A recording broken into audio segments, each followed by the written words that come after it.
This podcast is sponsored by ebookit.com, self-publishing solutions for the independent author and small press. Visit us today at ebookit.com. Hello and welcome to another edition of the Toastmasters podcast, the official podcast of Toastmasters International. Hello everybody, my name is Bo Bennett. And I'm Ryan Levesque. And we've got another fantastic show for you today. Ryan, who are we speaking with? Today we're speaking with Ruth Nasrullah. Ruth is an Advanced Communicator Bronze and Advanced Leader Bronze. She's Secretary/Treasurer of the Speakers R Us Club in Houston, Texas, and she serves as the 2013 and 2014 Area P6 Governor in District 56. And Ruth has penned an article in the December 2013 issue of the Toastmaster magazine called The Ayes Have It. Ruth, welcome to the Toastmasters podcast. Welcome, Ruth. Having me. Ruth, we obviously enjoyed your article quite a bit. That's why we're speaking with you here today. You started your article off with a reference to the 2008 U.S. vice presidential debate.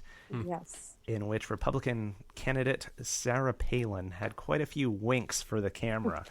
And that brought back some memories. I remember watching that. But I also noticed as I read your article that you didn't quite come right out and say if her use of the wink was well done or not. Maybe to avoid appearing biased one way or another. But I'd really like to hear your thoughts on that. You know, and I actually wondered if I was going to seem biased at all in the way I wrote about it, and hopefully it didn't come across that way. I think that it depends on, of course, which way you want to sway someone.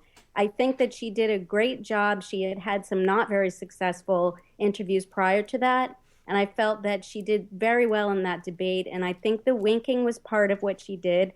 It was a lot of winking, though. And I think that she presented an image that I think she wanted to one group of people, but she did maybe come off looking a little bit too much to others. Right. I think that's a fair assessment. Yeah, that was a great non-answer. My best. Well, you know, I have to tell you, as I read your article, I probably spent a good, 20, 30 minutes contemplating the wink. Just thinking of the whole phenomenon of winking. That it's not really an expression or a gesture that I personally employ. And to me, when someone winks, I find it to be a very kind of almost like a private, I guess intimate is a better word, kind of an intimate glance. And I jotted down a list of different things that I think a wink can communicate. But before I even talk about any of that, how widely used is the wink, around the world? Yeah, that depends. And it's one of the things I touched on in the article is it really depends on the culture that you're in. For example, as I mentioned in the article, in some of the East Asian cultures, a wink probably wouldn't come off very well because even just the direct eye contact, has some cultural implications. So there, I would say, is a good number of people who wouldn't wink at all. But I think that in our culture, it's something that can mean a few different things. As you mentioned, it can kind of be something a little bit intimate. It can also be something where you're, as Sarah Palin did, trying to give an impression of being sort of, homie, it's just you and us, that sort of thing. Right. So it really depends. And I think in the U.S., it probably is more of a, sort of we're in this together kind of thing. Yeah. Right. We should put on, too, that it's very situational. For example, if I'm out to dinner with my wife and the waitress comes by, I don't want to give her a wink. Exactly. Yeah. Unless I want to sleep on the couch. Right, exactly. Although you might want to give your wife a wink. And I think that's one of the I think the expert in facial body language, I quoted her in the article as saying that a wink can be something that is sort of saying, yeah, I'm with you on this. So, right. Yeah. Yeah, just for fun, if you guys don't mind, I'm going to rattle off a few of the different kind of messages, if you will, that I think winks convey, and if you have any others you want to add. But I'll say, first of all, I think often I see the wink kind of as something that's almost done in secret, meaning there are oftentimes a lot of other people involved, but the wink is given when no one else is looking, right? But some of the things that I see are, this is repeating what you said a bit as well, but I understand you, I'm on your side, I get what you're saying, I get your point or your special reference that no one else in the room appreciated the way that you and I did. And of course, I'm romantically interested in you or attracted to you. Those are some of the ones that popped into mind for me. But anyway, I don't want to, I guess, belabor the wink. There are lots of other things the eyes can do. Right. But let's talk on this concept of eye contact not being as welcome in some cultures as it is here in the United States. What's that? How does that work? For example, in the workplace, say if you work for a company in Asia. Mm-hmm.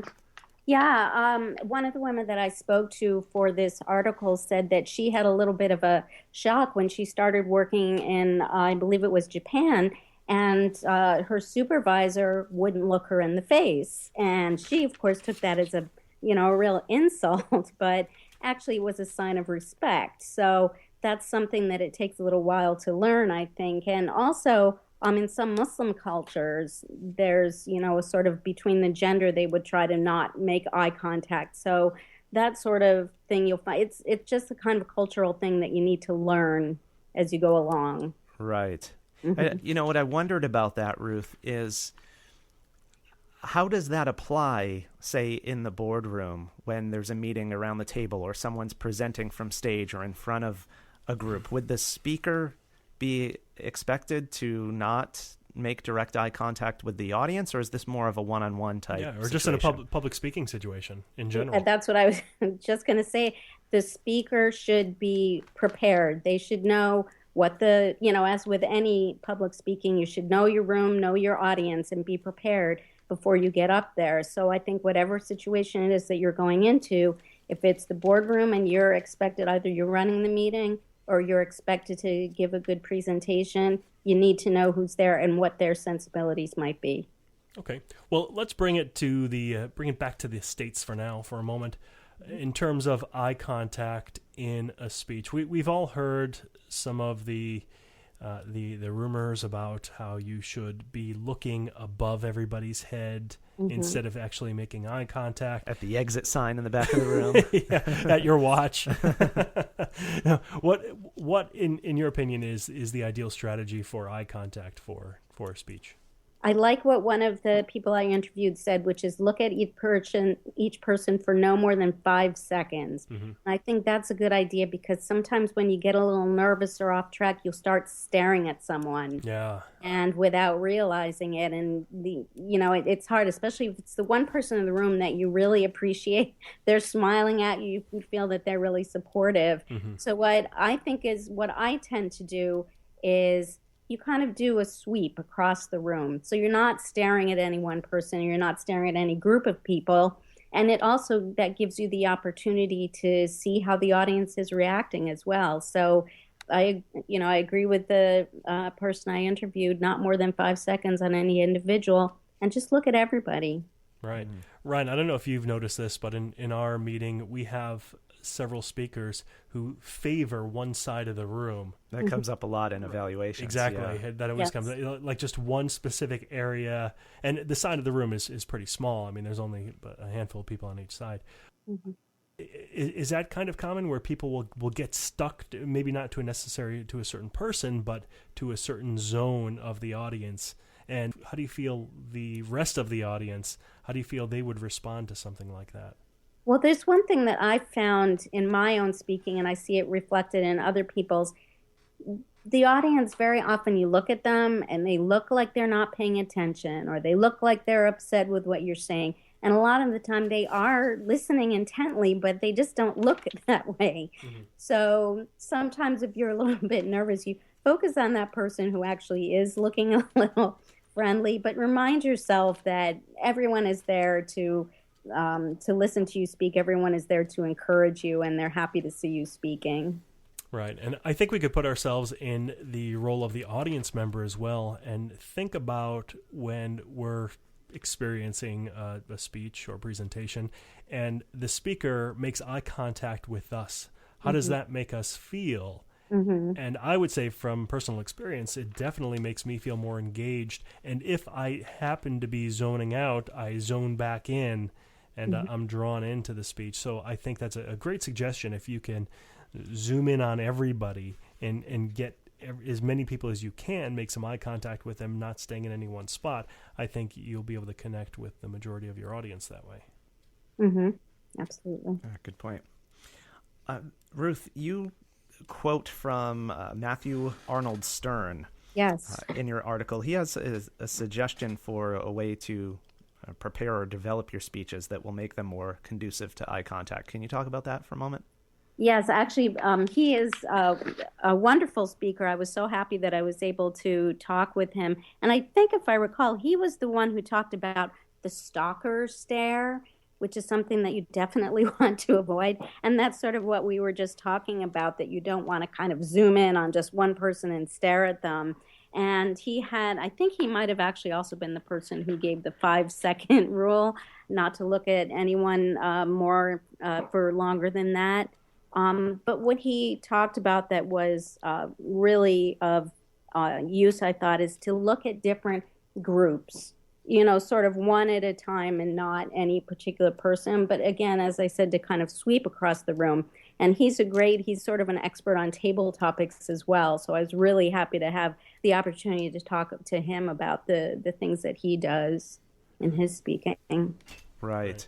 Yeah, I noticed he also refers to if your speech is in an outline rather than writing it out word for word and memorizing it, that might facilitate more eye contact as well, because you're not trying to remember exact words, but you can kind of, I guess, get more into the message. Do you think that's what he's getting at there? I think that works for people who work well with outlines. I think that for myself, I'd probably do better the other way, because I would be trying to focus on the outline while trying to remember to look at people and all the other things that go with public speaking. But, he mentioned that he's an outline person, so whatever works. Right. Yeah, I think that's one important point to make or to remake is that, when we're learning public speaking, we're learning a lot of these different techniques, which takes our focus off of the delivery of the speech or off the speech itself.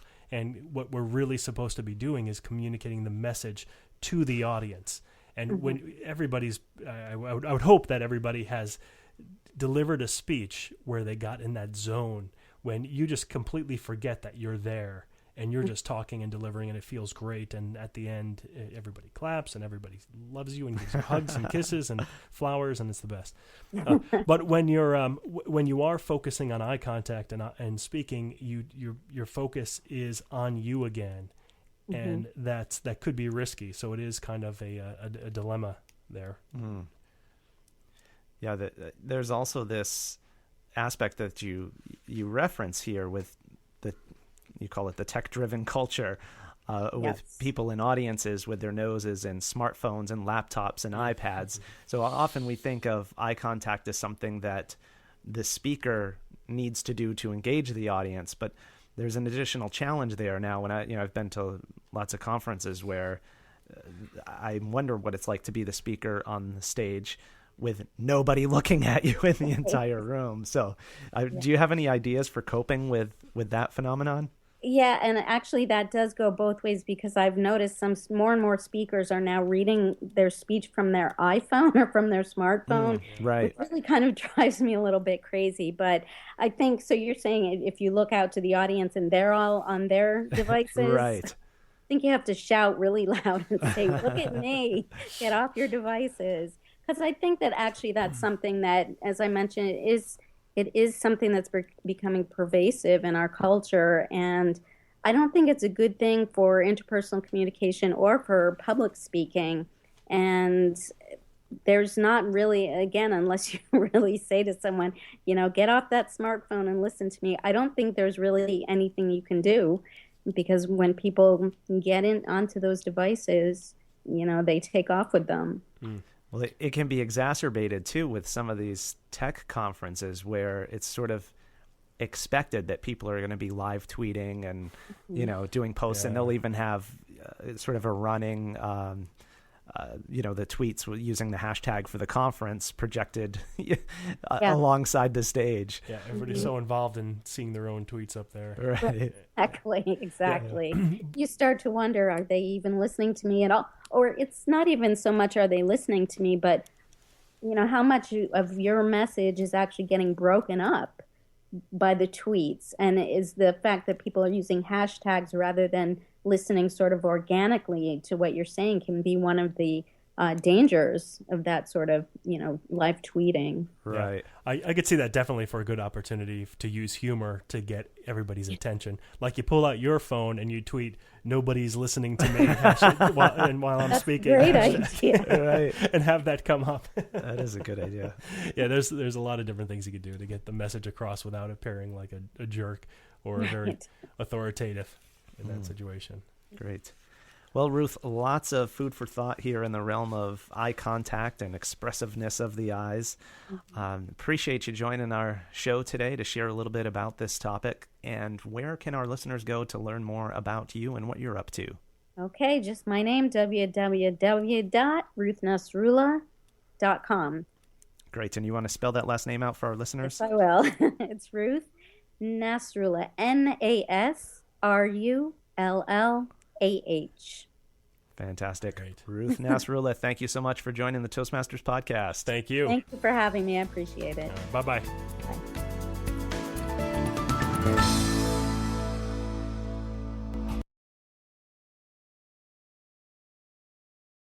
Isn't it about time you published that book you've been thinking about? We can help with that. At ebookit.com, we've been providing authors and small presses with ebook publishing services since 2010. Visit us today at ebookit.com and let us know how we can help you.